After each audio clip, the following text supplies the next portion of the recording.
Welcome everybody to our very first episode of Collector's Corner.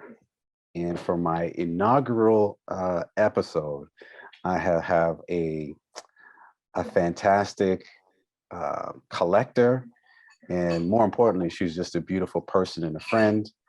I am speaking none other than Dr. Shelia Wright. Miss Shelia, how are you Hey this evening? there. Hey, Michael. How are you? Great, I'm great. glad to be the first. I'm You are the first. excited. This is You some are the history first. making stuff here. Yes, you are the first. Thank you so much for giving me a bit of your time. Um, let's start this way because we have so much to talk about. We probably won't be able to do this justice on one episode, and we'll have to come Mhm. back. But why don't you just tell everybody a little bit about who you are and what you do Oh, before we wow. get started? So I am totally um, sold and passionate, if you will, sold out, if you will, and passionate about African American art. And so I started on a journey some years ago. And when I started, I think I want to say in the early 90s. Um, yeah, early to mid 90s while I was in grad school. And I started on this journey of just totally being captivated by every piece of artwork that I saw, right? Um, and I think when I first met you was in October Gallery. And actually, I saw your work before I even went to October Gallery. Oh, this was back in the 90s then. This was back in the 90s. And so All right. I got kind of introduced to October Gallery by Hmm. a friend of mine from graduate school. I actually got introduced to the whole concept of collecting, well, being an art enthusiast, right? Right, right. Back in grad school, even before I started collecting, right? I got introduced to really looking at artwork and the various ways you can acquire work, right? Right. So the very first gallery that I actually went in was Hmm. in the neighborhood. It was called Framing Place in Randallstown. Okay, so this is Um, this where is this? Is this outside Philly or this like was outside of Baltimore. oh It was outside of outside Beaver? of Okay, Baltimore, got it. and it was called Framing Place Okay. by I think it was owned by Mary Boutreau and her husband. Hmm. And they own galleries all around the Baltimore metropolitan area, right? And so And I, and what I year would, was this, Sheila? What year was this? oh Just so we goodness, can. it was had to have been the early 90s because I can't Okay. remember All the right. year per se, but it had to have been because I was still in graduate school. So it Okay. had to have been the early 90s. I graduated from graduate school in 92. Okay. So it had Right. to have been around, I would say 90, 91. That's interesting because I'm kind of lining up sort of my career and what's going on in your Mm-hmm. career, kind of seeing kind of where we would have crossed paths or where you would have seen my work Yeah, and I first and as I well. actually started going to October Gallery in the 90s, right? Yep. And I remember, so the first piece that I ever saw um that totally got me was in Frame and Place. Okay. And that was the one with the cross. Remember, I was sharing Uh-huh. that with you. All right. So now let's And, let's folks at home understand what's going on here. So October Gallery, for folks who are in the East Coast in the United States, back in like the 90s, early 2000s, thousands. October Gallery was one of the biggest African American art shows in the United States, period. And October Gallery was the driving force behind that show, and we would converge in Temple University, right down at the stadium where the Like I Temple think it's a basketball Lycarius Center. like Yeah. course center, yeah, Like Lycarius Center. where the Temple Owls, the basketball team plays. Hmm. We would take over that whole building, and all of your Every best floor. every floor, all the Hmm. top African American artists would be down on the ground floor, and Hmm. there would be like, what did you say, Sheila? At its height, maybe 40 of us down there. More than that. More what do you than think? that, What do you because think? when you think about it now, look, Oh, the now sides. wait a There minute, was the and the sides. sides, and then Yeah. they had jewel, those who They were had making the craftsmen. jewelry and Yeah, craftsmen all on the the the outer outer skirts of ring. the Yeah, the hallway. But I could probably name about 40 artists and still wouldn't that's true. cover That's true. everyone, because I remember the time that I saw yours, you were around, I think, on the same aisle as Sydney Carter. Sydney Carter Yep, was Sydney and on Carter the were, corner, yes, we were right always beside each other. painting. And Hmm. yeah, you were right Yep, in there. So yep. I was, so I mean, John Holyfield, LaShawn Bill, I mean, you Hmm. could just name a The who's proverbial who. Yep, who's who, that's right. right?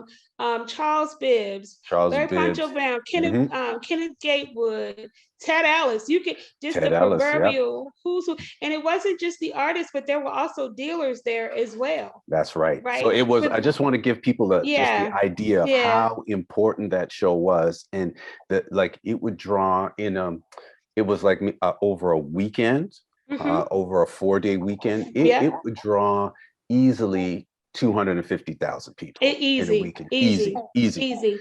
Yeah, I mean, easy. It was nothing to look for a parking space, couldn't find a parking space. And that's every right. time you walk up and down the roads on what is it, Broadway, you were just going up and down different side roads trying to find a space. And you would always see people walking out with bags and carrying Yep. artwork I and, remember carrying artwork to people's yes, cars and all framed that type of into, stuff. Yep. yes, Hmm. yes. Hmm. It was, I looked forward to it every year. Yeah. Yeah. And So just I kind of miss it, but I not kind of, I do miss it, but I look forward to it every year. And so, yeah, you had you had the National Black Fine Art Show in New yep. York. You had the Puck Show, the Puck Yep. The Building, Puck Building. Hmm. right? But that was still not as that that was more geared to a different, Yeah, we're gonna get to that. That was different. a more refined, what I Yes, mean, group yes, yes. of And collectors they, and so forth. yeah, and it Yeah, was more gallery owners in that's there right. than it was. No, Um, you couldn't be a single artist. You couldn't right. be an individual artist. You had to be Yeah, part of you a gallery to be. gallery, That's right. and the artists that were there were guests of the galleries. That's right. That's right. Right, right. Hmm. But it was, but yeah, and so here, and then also we had the Jacob Javits Center, right? That Yep. was in New York, but that was Yep. all kinds of artists. I mean, the difference with the October Gallery is this was all artists of color. That's right.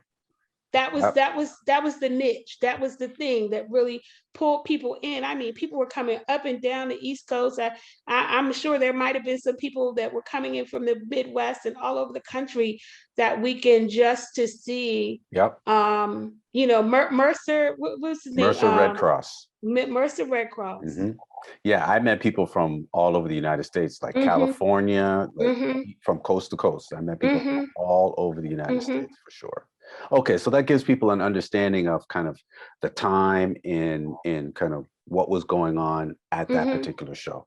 All right, so Mm-hmm. so that's kind of the starting of your collection. Now, I have to say, Miss Sheila is being Mm-hmm. very modest because she has one of the not even, I don't think I know another collector that has the depth of quality of collection that you have, Miss Sheila. Now, the other thing is, I should point out, I have this here.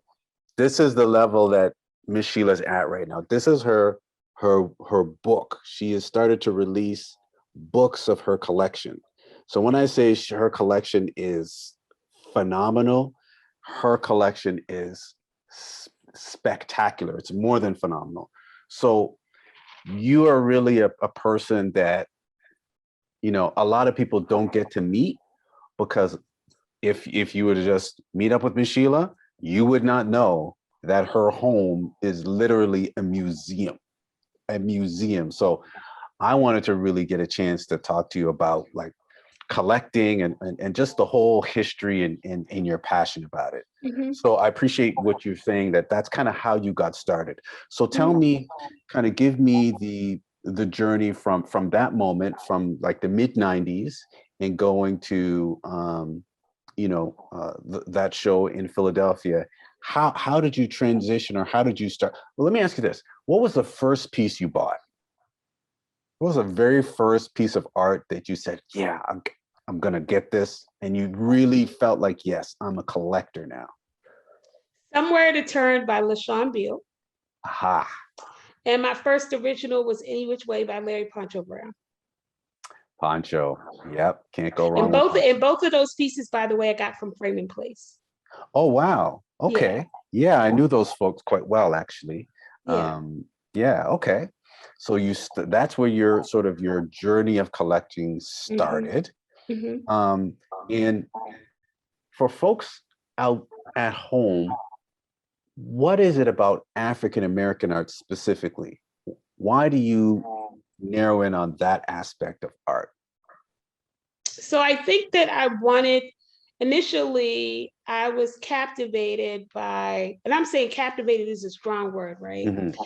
But I wanted, I wanted, I sought to be kind of captivated, and was, by various artists who just totally pulled you in to different kind of themes that resonated with me as a person of color, Mm, right? To our history, um, to our regalness, mm, right?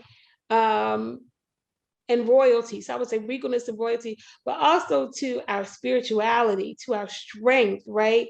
To our vulnerabilities. I felt like I didn't see that everywhere else. You know, when we're in elementary school and high school and, you know, in junior high school, and we're going to museums. Everybody yeah, went to the, when I was a child, we went to Smithsonian. When I was a right. child, you know, school took us to the Smithsonian, the Baltimore Museum of Art, you know, in all of these different galleries, if you will. There was nothing, you know, I didn't see anything in those galleries that really looked like me, didn't Right. resonate with me in any way. And so it was interesting when I had an opportunity to go into the Framing Place, or go to October Gallery, or go Yep. to all the other art festivals and Yep. shows and Yep. exhibition, and became, Michael, very overwhelmed by everything that I saw. It was like, wow, this speaks to me because this reminds me of my grandparents. Wow, that speaks to me because Mm, that reminds me of my dad. Or that speaks to me because that reminded me of my struggles in school. You know, there were mm, different things, I Kenneth Gatewood, God bless him, was, you know, I met him at October Gallery. And this is an example. I okay. met him at October Gallery. And it's a wonderful thing having people in your life that you meet, and they become friends. They become Yep. extension of your family. Yep. And at that time and at that season, I was talking to his manager and him all the time, right? Because it seems like he had so many things, you know, the watercolor and his detail and Yeah, he's watercolor just, great. I mean, just He's blew great. me, right? Yep. And so when I was graduating from, um, from GW, right? Um, you know, Kenneth was in town, and he gifted me as a graduation gift, bookworm, Oh, right? wow. Okay. And I said, wow, a little girl just, you know, in the books, Hmm. right? And I said, man, little girl aside, but the overall theme of being focused on education, I was like, man, that thing struck me in such a way that I was just like, wow. So there are different themes that I see about our people that tell our history, our struggle, our color. I mean, you know, our story, our reality. You know, Hmm. that I didn't see anywhere else with other artists. But Right. even though you may have had some people like William Aiken Walker who talked about, this, around slave time or right after slavery, and you would see Hmm. different imagery, that still didn't totally, it was okay, but it Right. still didn't totally, One dimensional. What really it was wasn't. very not, Yeah. it wasn't authentic to me, Right. right? Right. So there are some pieces that I've seen, Michael, that just totally, just like, I'm stuck. You know, I have a Hmm. couple of pieces that I'm stuck. I'm like, the artist, like, man, what did you do? What, I mean, it must have been like you became totally enraptured and enthralled by another spirit, the kind of to create that body of work that you created. It is like maybe the ancestors just kind of, surrounded you in some kind of, way to kind of get to that place. yes, Yeah. that you went into a zone, right? Mm. To create something that really just speaks to me as a person of color in this country. So, And I think you're touching on something that is a good segue for my next question, because as I talk to folks and I meet people, I talk about how important it is as a collector to buy things or to buy art that you're connected to. That, because one of the things I noticed, in knowing you over the years is it's like you buy things that resonate with you. Talk about how important that is. most of the collection, most of the Wondrous Works collection Mhm. um is focused on things that speak to me in a different way. Yeah. There are some pieces that, because I also look at legacy building and wealth building and investing. Yeah, we're going to talk about that in a minute. We're going to talk about that Yeah. for investments, but let's talk about the ones that kind of just resonate with me. Yeah. So this is, I'll talk to you about the cross, right? Okay. Let me talk to you about that one. So now So for the folks at home, the cross is one of my pieces, and Yes. it's a very long story, and we should probably go ahead and tell the story. You can tell your side, and then I'll tell my side. Okay. Okay, so go the ahead. cross I actually saw at the Boutros at Frame and Place, and That was in the that's 90s, right? and that was in the 90s. Okay. And I was still focused on, I think it was in the 90s or the early it must have been like either in the mid to late 90s, mid to late 90s probably, or like the early or 2000s, something like that. Mhm. But I knew it was in the mid to late 90s. So when I the interesting thing about that piece is, I have a deeply rooted spiritual upbringing, and practice my faith. So I'm a woman of faith. I strive for that daily. Miss the mark sometimes, but I strive for that daily. As we all do. As we all do. And so there was something about that. There was a humility in that piece that grabbed me, right? And I saw it at the Frame and Place, and had always intended to get it. And so when I went back, one time I went back and it was gone. So that's the one lesson about art is if you see it and it resonates with you, get it. Because in all likeliness, even if it's a print, it may not be available. I learned that lesson 5 times. Got lucky over. on this one though. Go ahead. Okay. And so here's the strength of this one. When you were in town within 2019, and I said, "Hey, Michael, do you still have that particular piece?" And you said, "I think I do." And so I said, "I would be happy with the print." Now, here's the significance of that statement. That I really try is best to my ability to focus on originals. I know it. Yeah. So, and that's another story in and of itself. When I finally had that revelation, that just light bulb went off, and the Wondrous Works collection kind of went in a direction of its own before it was the Wondrous Works collection. But when I said, "Michael, I'd be happy with the print." Now that's huge. Yeah, because you've never talked to me. You've never purchased a print from me, and you've never. That's huge. My first piece from you wasn't. That's the only one, aside from me just getting the George Floyd piece. Yeah. The only piece from you that I have that's a print. Everything else, right? That's original. right. That's right. So I said, "Michael, I'd be happy with the print." Because that piece just gripped me. Right. I would be happy with the print. When you called me and said, "Guess what?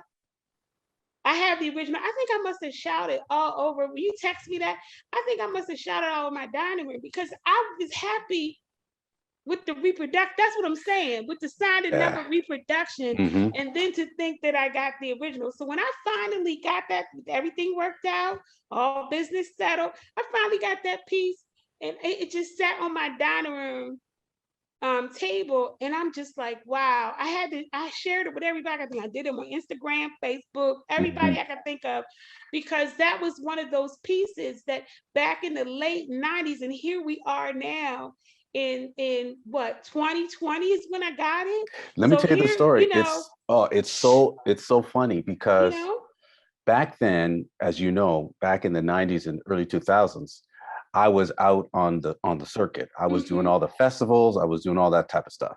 And mm-hmm, then because my wife and I, Michelle, decided we were going to have a family, I had to transition because I couldn't be, what I mean, going to like 12 shows and traveling all over the country and traveling all over the place. So I decided I would transition into galleries. And so I didn't do the art festivals mm-hmm. anymore.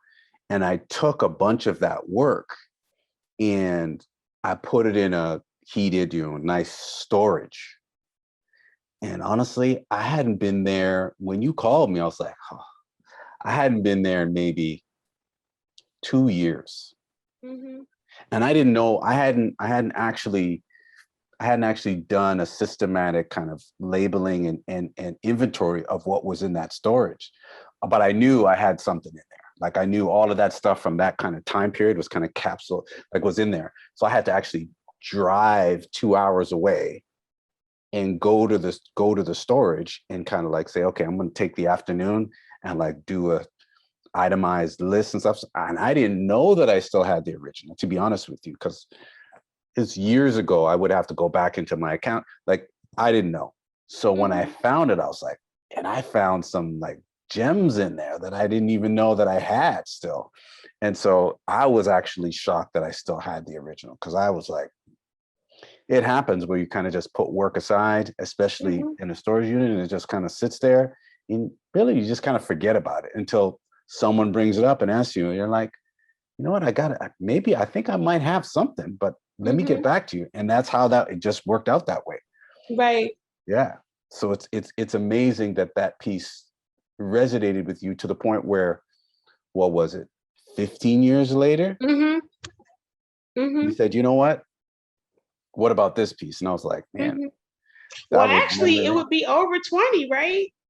Well, I probably put that out. Let me think. Was It that had to be it 2000? had to be the late 90s that Yeah. I put So that. what, it would have to be over, it would have to be Yeah, over you're 20 right. years later. You're right. Over 20 Mm-hmm. years later. Mm-hmm. And that's the power of art. That's the power of Mm-hmm. connection. Um, yeah, it's crazy, crazy.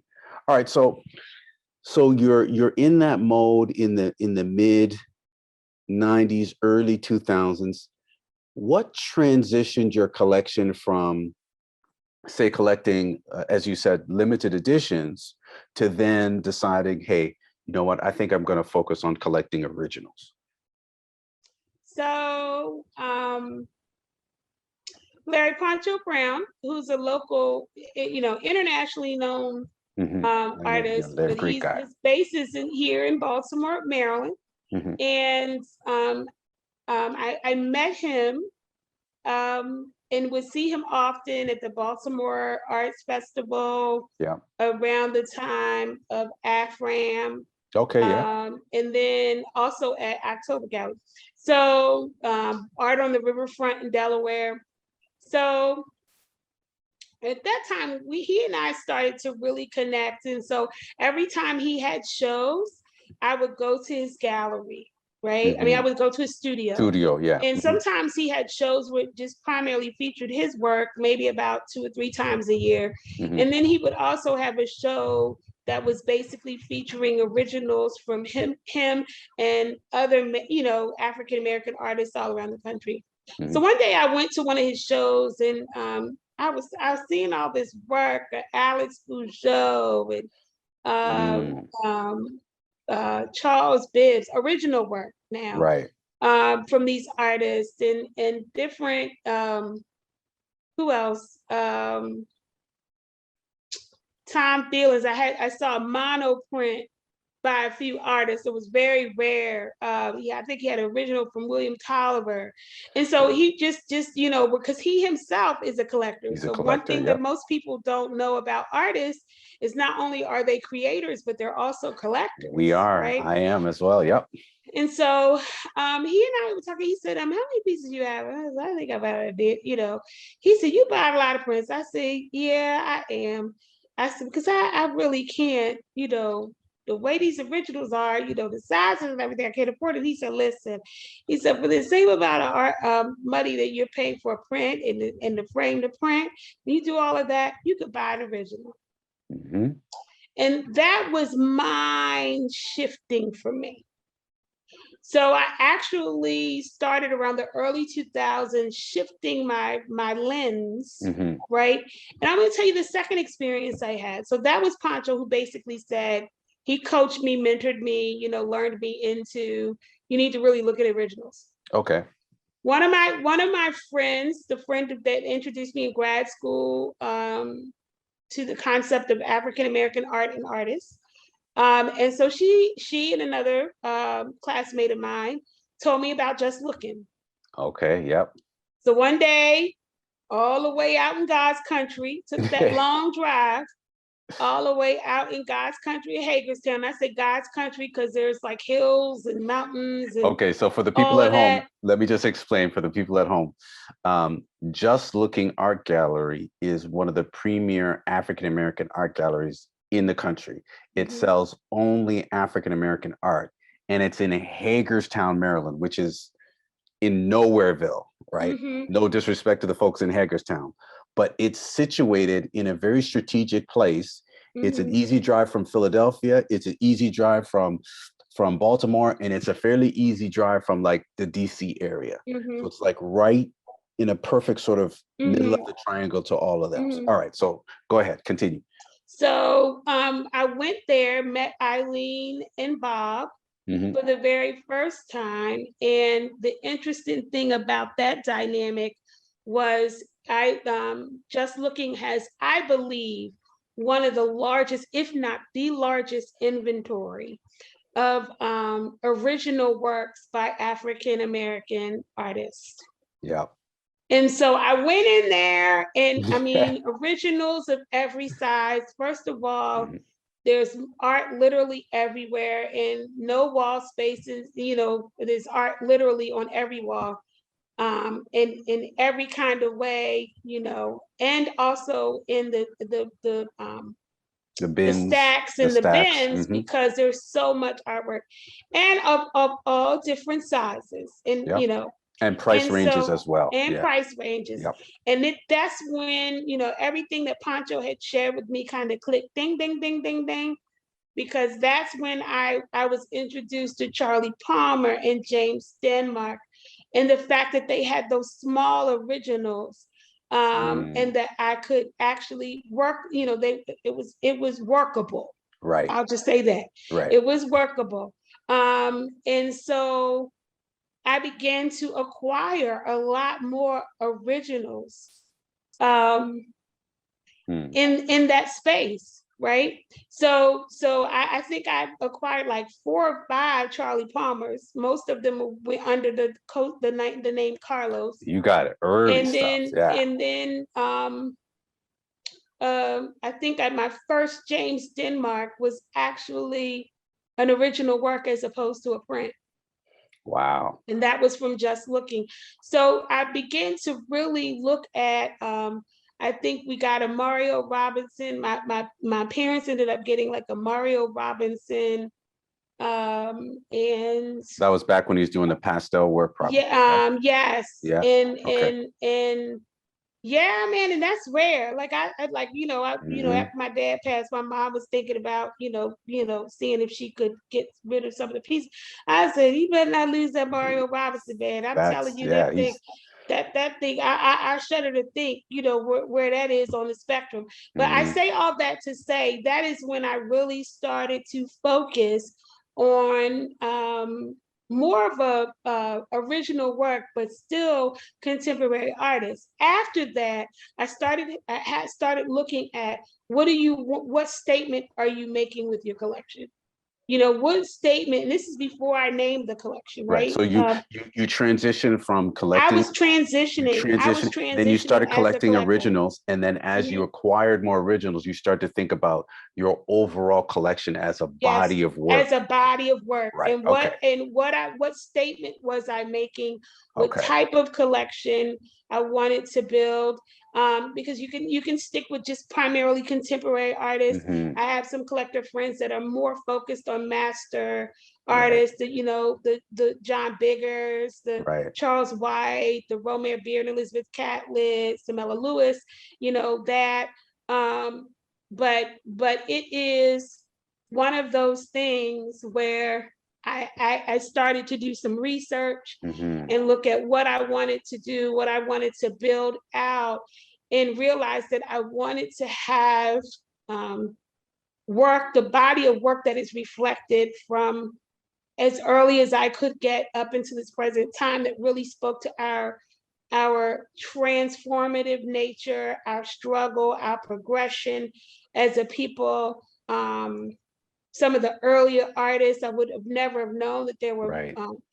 artists of color in the 1800s, and in the 1800s, Edward Mitchell Bannister and Grafton Brown, Hmm. So you started to Robert Sheldon expand. Duckerson. You So I start to started expand. to expand, Yeah. right? Hmm. Doing that research. The other thing I started doing, Michael, and Eileen, God bless her, was crucial to this, is when you walk into Eileen Berger's office, you go see everything. Yep. But one of the things you're going to see is books everywhere, She has one of the and largest collection catalogs. and Uh-huh. catalogs of African American art. Like, and she buys them. Like, she'll see them on the internet and she'll just buy them. Yeah. So she said, hey, do the, hey, you might want to invest in, buying some books, reading more about,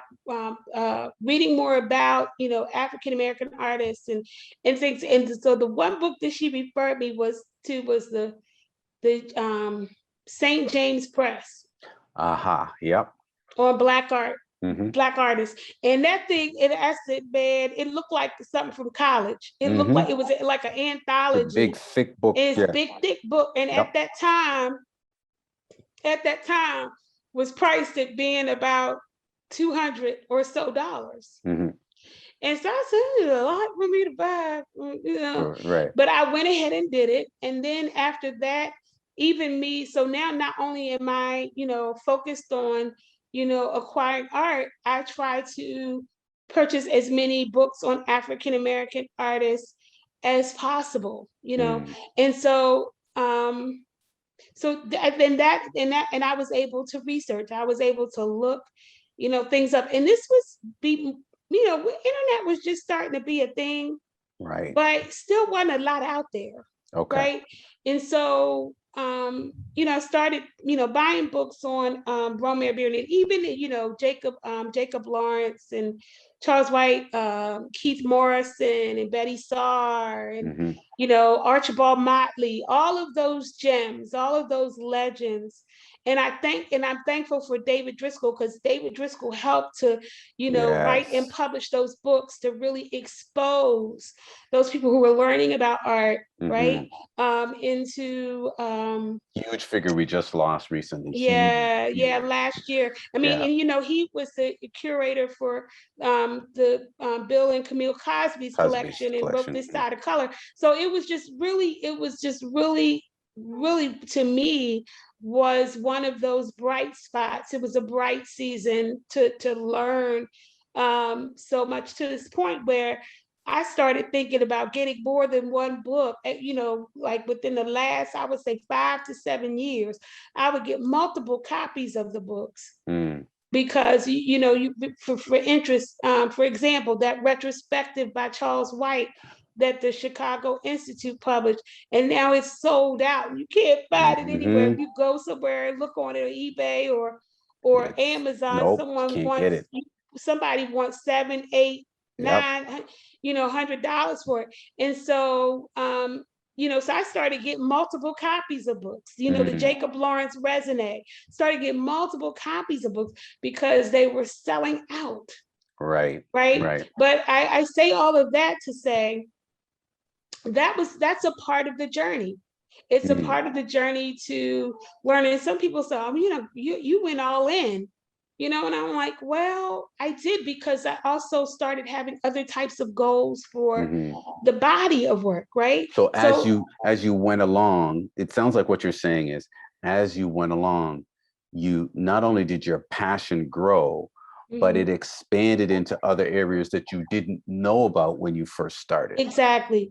Got it. So for instance, acquiring work by artists. So my mindset was to acquire more work from artists from the Harlem Renaissance, Mhm. artists from the 1800s, artists, so I began to immerse myself in the masters and the legends and the contemporary artists as well. So, it's a well-rounded body of work that really kind of is aligned to, or kind of synonymous with, our history and struggle Yeah. in this country. So take a look at that, folks. I want to plug this book. You can get it on Amazon. I've seen it on Barnes and Nobles, I think. Well, I didn't see it on Barnes, but Did you see somebody it? may have it out there, because I know I Okay. saw All it right. on what is it, ABE books. Yep. Somebody So had it out there. They was so trying to sell it this for is her some first crazy book amount. on her collection. It's a Mhm. fantastic book. It has her collection has a good portion of African American masters, the who's who, the Jacob Lawrences and the David Driscolls and the Catlets, and I could go on and on and on and on, and the Roman Beardens. Now, just so people can get a context and an understanding of your collection, how many works do you have in your collection as of Oh gosh. So I will say that there are 70 works featured in the book. Okay, yeah, but that doesn't cover everything. Nowhere near. Right. So So I have acquired over 250 pieces of work, there you go, folks. both print originals and sculptures. Right. So I've added sculptures to the collection as well. So, and I just want people to understand like how large your collection has grown. And she's still, when you like, the passion that she has for collecting art is continuing to just grow, and it's beautiful for, because we talk all the time about, oh, I want to do this and I want to do that, and we bounce ideas off of each other all the time and stuff like that. So to know, man, I've known you now for, wow. So let me ask you this. We're going to pivot into just sort of our relationship now. When did we Okay. first meet? Can you remember?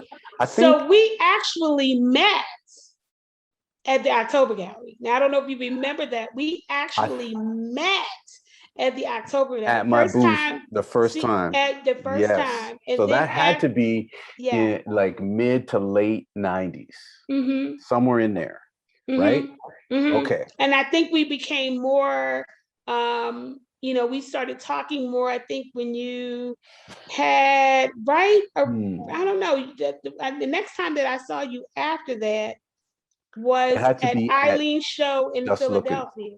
Yeah, it had to be at Hmm. Just Looking. Yeah, it was the show in Philadelphia with you and Charlie. Ooh, that would have been 2000 and But 17, 16, 16, 15, 17. 16, somewhere in there. All right. Okay. Mm-hmm. So so how many works of mine have you acquired? Oh my gosh. You've got, Okay, wait a minute now. I gotta okay, count it. So I have yoga pose. Oh yoga my Lord, pose. have Yep. mercy. That woo. Okay, Yoga yoga pose. pose was my first. Right. Okay, Then and then I have one of your reflective works, watching and waiting.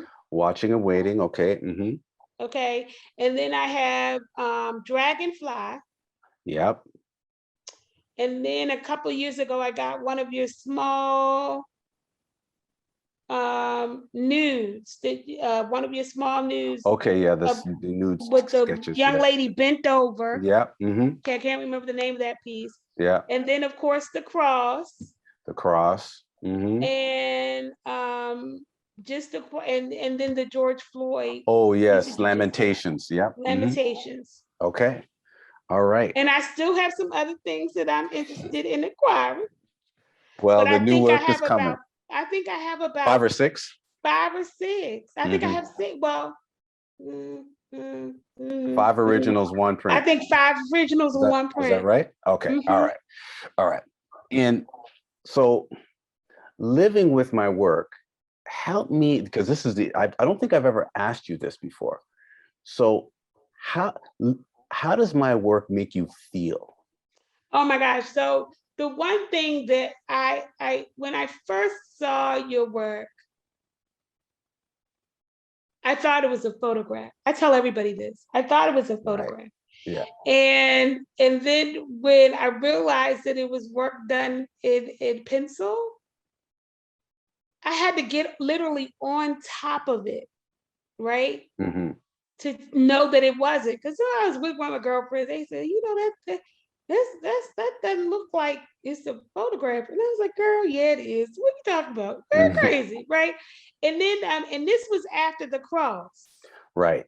Okay. This is after my first sighting of the cross. So when I'm telling you in your booth, Hmm.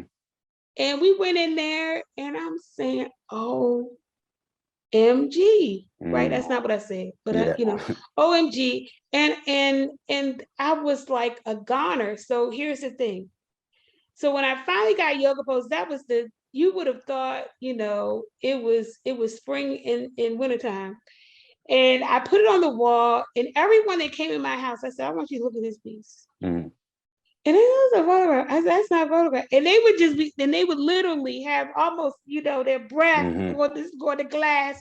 And so what totally, and then don't even get me on the reflective work. Man, look,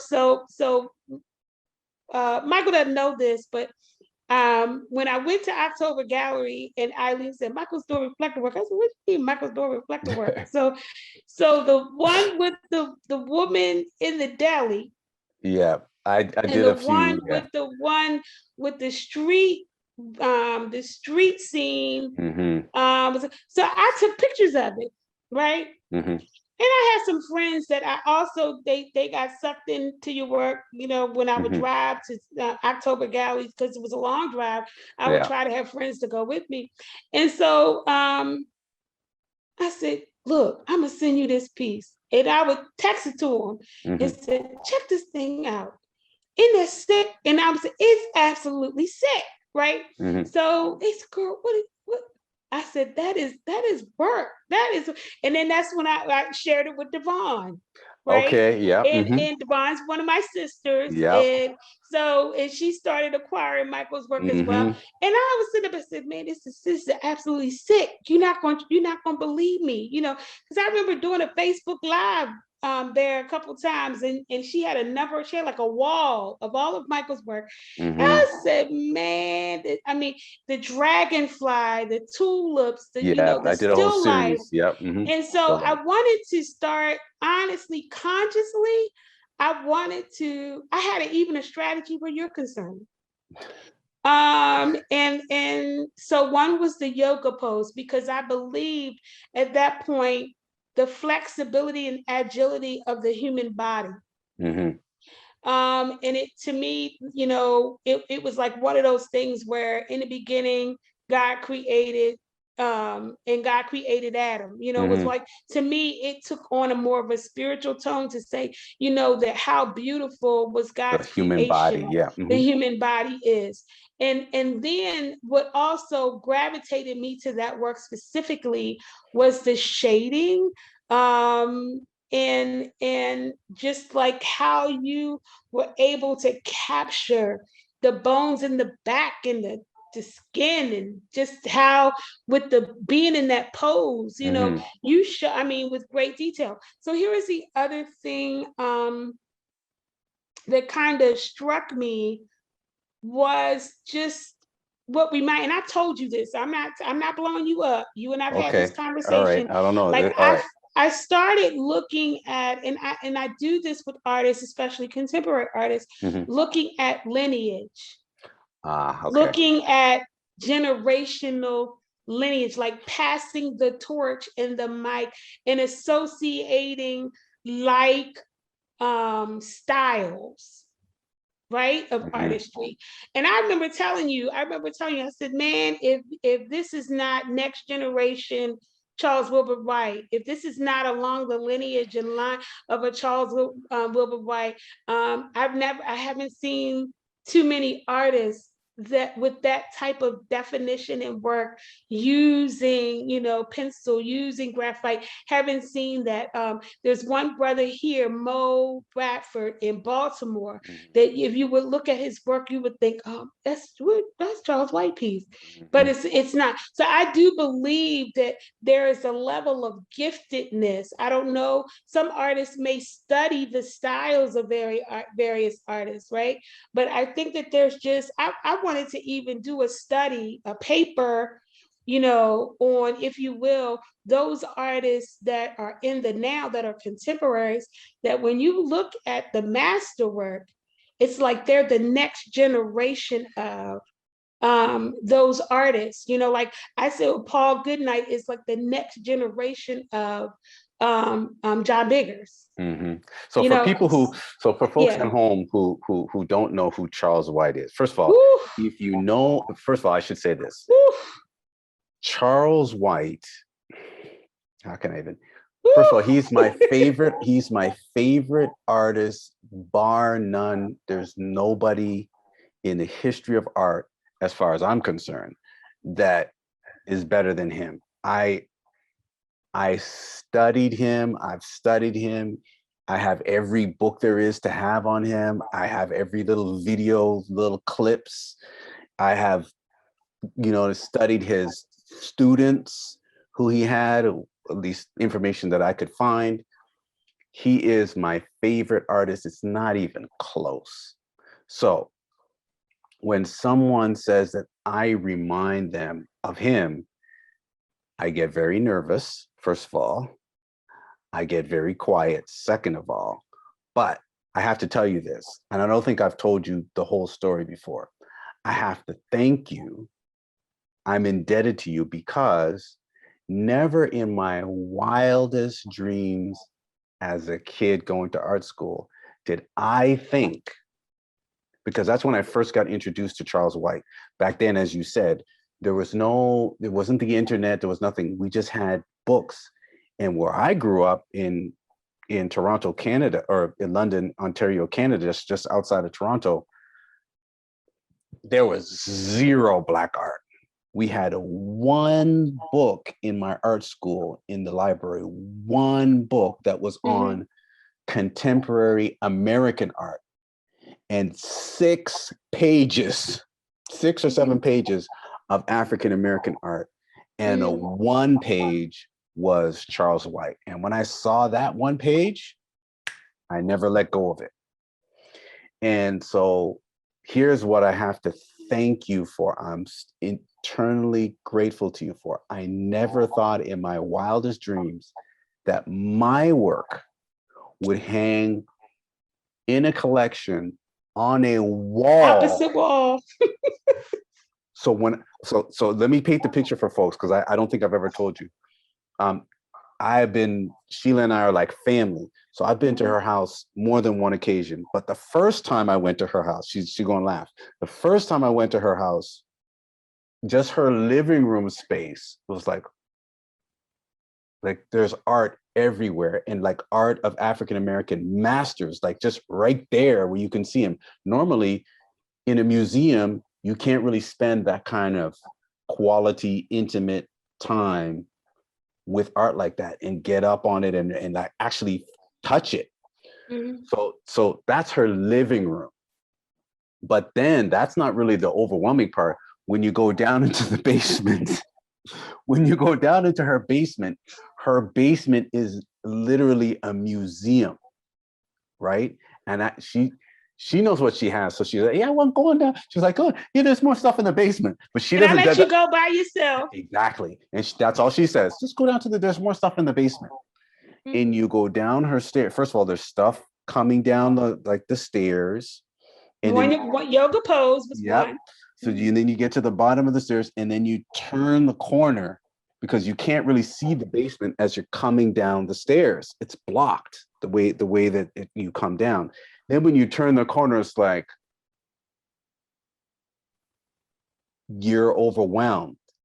And I became very emotional, to be honest with you, when I saw I didn't even notice my stuff. As soon as I saw the Charles White, I was like, oh my God, I was there, right? And I stood in front of that piece for easily 15, 20 minutes looking at it, studying it, right? And then I said, okay, I got to look at it. And then when I turned around, I saw my piece kind of almost reflected into to his. Mm-hmm. Thank you so much. You have no idea what that means to me. So before we go, I definitely have to say thank you so much. Here's the thing. Yeah. Interestingly enough, right? And it was Watching and Waiting, and then above Watching and Waiting, I had since acquired, after Watching and Waiting, I acquired a small original small drawing by Paul Goodnight, and so that Okay, yeah. is above Watching Another and Waiting. master. Yep. But the thing that got me about you coming the first time you came was the main suite portfolio by by Jacob Lawrence. David Driscoll. Oh no, David Driscoll, yeah. And I said, okay, Michael, you gotta wear gloves. And he was like, oh snap, you know, so he's like, so he put the gloves on. I was like, yeah, and as he got wearing looking gloves, at stuff. yeah, because it was unframed in that linen bifold. And just to watch how careful you were going through, and then you were just like really looking at, really up on I knew what I was holding too. Yeah. So I mean, your collection is fantastic. Like Thank I said, you. we're not really gonna. I mean, well, we've been chatting for almost an hour, so we're gonna have to do part two. But to sort of wind down, if you were to, last couple of questions, if for folks who are just on the fence, thinking about starting to buy original work, thinking about buying art, what would you tell them? Like, what would you say to them? I would say you can't go wrong. If you're feeling comfortable, it's a progression. Some people are uncomfortable with starting out buying originals, and I've had people reach out to me and say, well, if I buy originals, what artists have a couple of clients that I coach and consult with. Yeah. What artists do I buy? And I said, okay, I can give you a list of artists whose work I think you should acquire, whether it's a print or an original. But there are some artists as well that will allow you to buy their studies, their sketches. Right. I'll give you an example. Kadir Nelson just posted on Facebook his latest cover for the New Yorker. Right. Yeah, the one with the family, And so I'm all over Kadir. I have, I had a couple of pieces, two of them, one I gifted, one I sold, and so I only have one left. And I really want more of his work, but I don't want the giclées. I know that sounds crazy. I would rather get the original work. So I thought about reaching out to him because I saw he took a picture of the study, and we started about reaching out to him and saying, hey, are your studies available? Right. Yeah, and I think I'm going to actually do that. But I say that a lot of times artists have studies available. I started out collecting a lot of Kenneth Prince remarks. And then his studies. I said, are your studies available? Your drawings available? And then I started getting, the studies, and I could afford those. Something smaller, and the smaller originals. Yeah. Yes.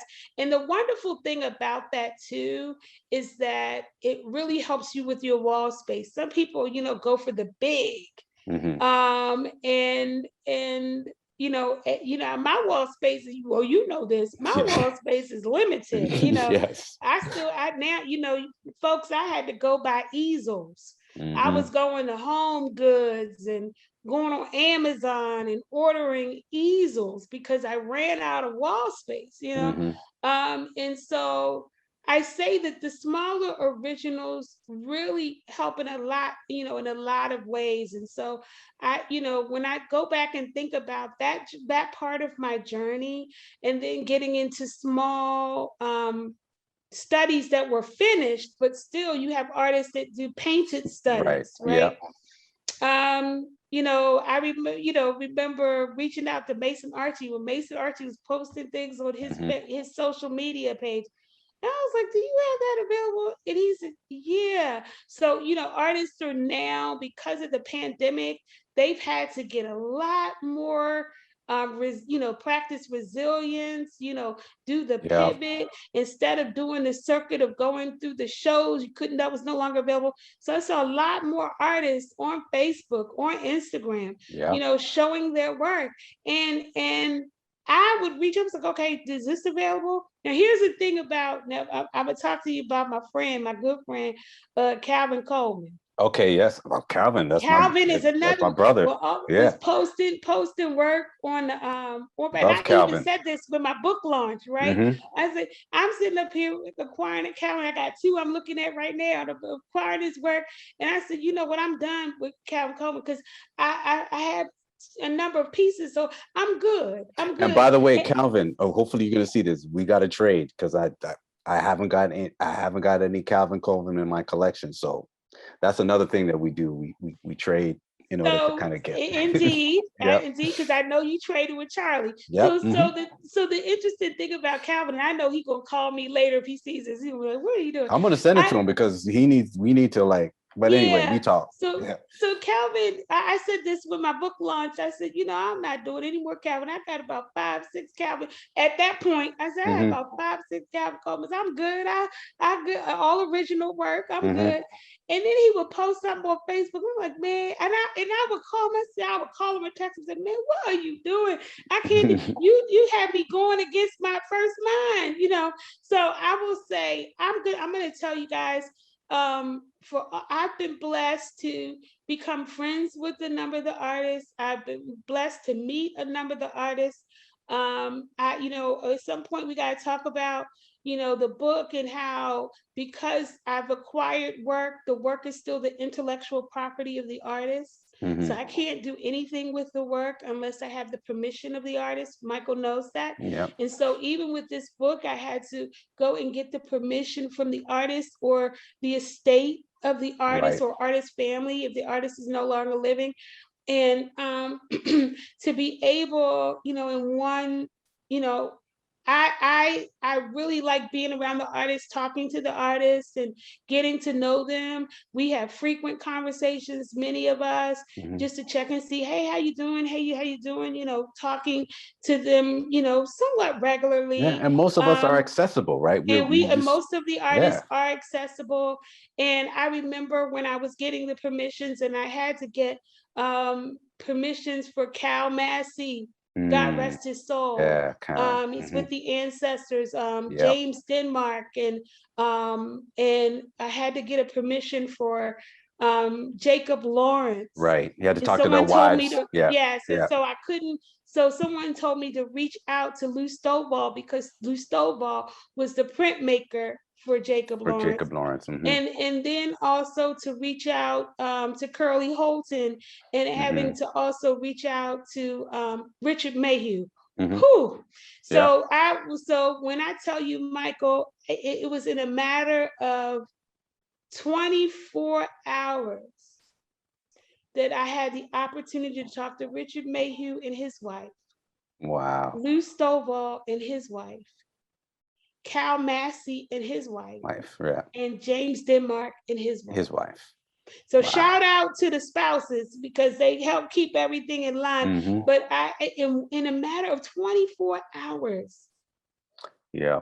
It's four beautiful. dynamic, legendary artists, and Hmm. all of them were so warm because Lou Stovall is an artist in his own right as well as a Yep. printmaker. Hmm. And he's in DC, so I had an opportunity to go to his house and sit there and talk to Wow. him. So Wow. I say this to say, even those legends, right? When I talked to Richard Mayhew and he said, "Thank you, Hmm. thank you for collecting my work, thank you for considering it." I mean, I was like, I almost cried. Mm. So that made my entire, I told people, I posted on Facebook, that made my entire year to Mm. have these brothers, you know, and I think Richard May, he's in his 90s. Yep. Yep. He's You still know, with us. I think James Denmark might be in his late 70s or Late 80s. 70s. Yeah. He'll He be might be 80 in his soon. 80s by Yeah, I now. think he might be So, in his 80s now. Yeah. I know that Lou Stovall is, I know, at least in his 80s. And so, Hmm. you know, to have these brothers and their wives be so supportive, Hmm. and then to have the men be the artists themselves to say, you know, thank you, you know, Such beautiful um, people too. yes, There's so it's yeah. amazing. And so when you take the time to sit down and get to know the artist, right? So, you know, it really takes on a different kind of meaning. Like, Mm. you know, I know some people get all twisted over hip hop culture and Beyonce, and that's all great. Jay-Z, Hmm. that's all great. But really, I get twisted over talking to Richard Mayhew on the phone. Hmm. Or I get twisted in talking to Curly Holton.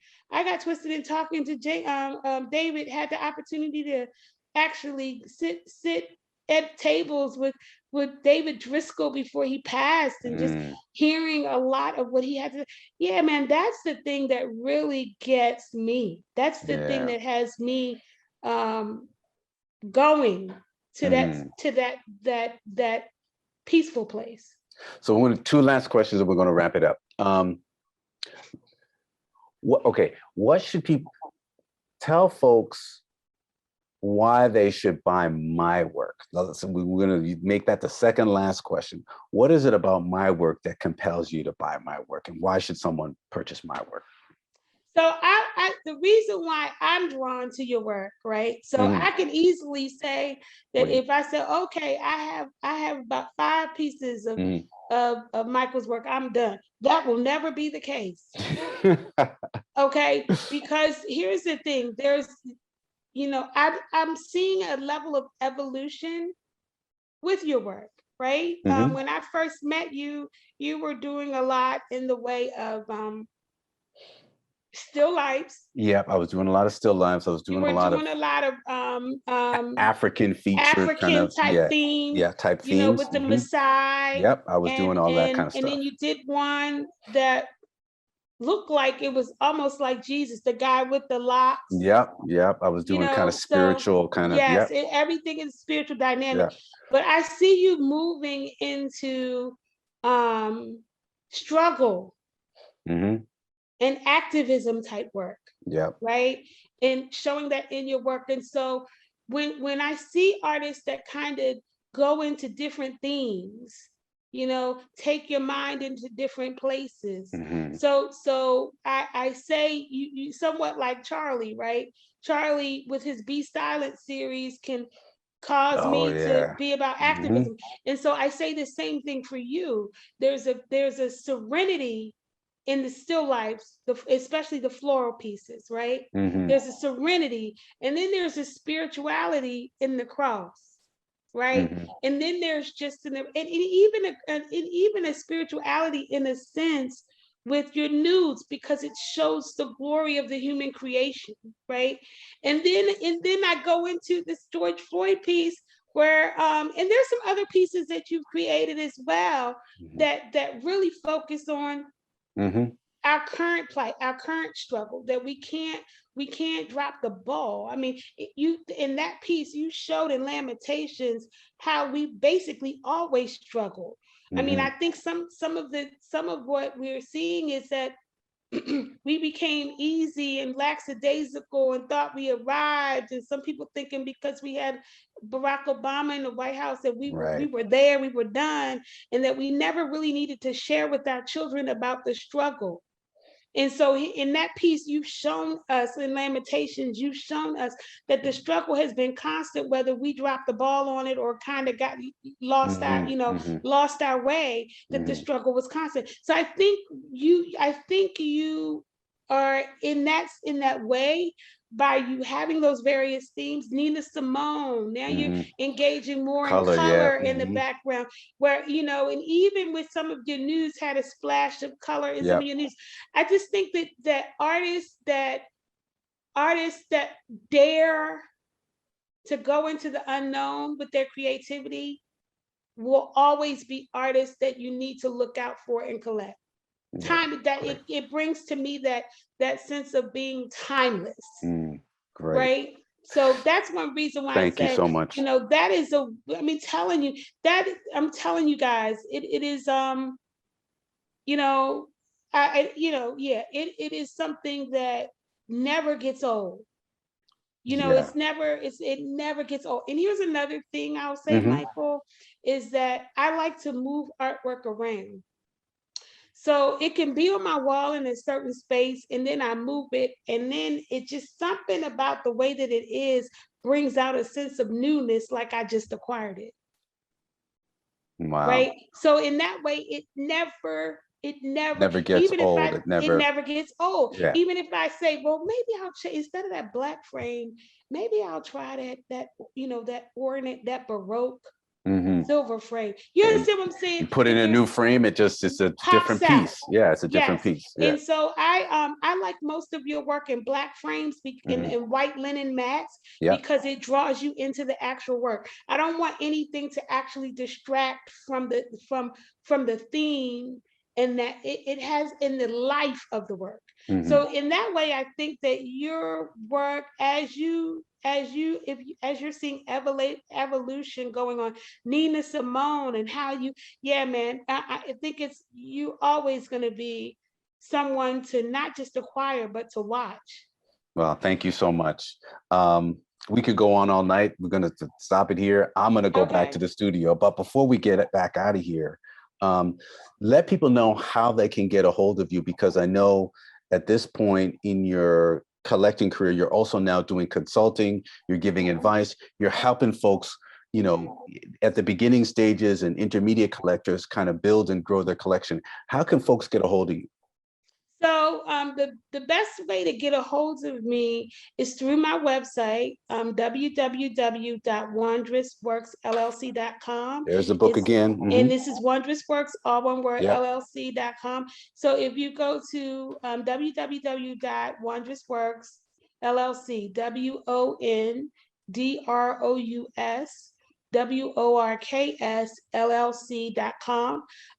and there is a way for you to leave a message to reach out to me.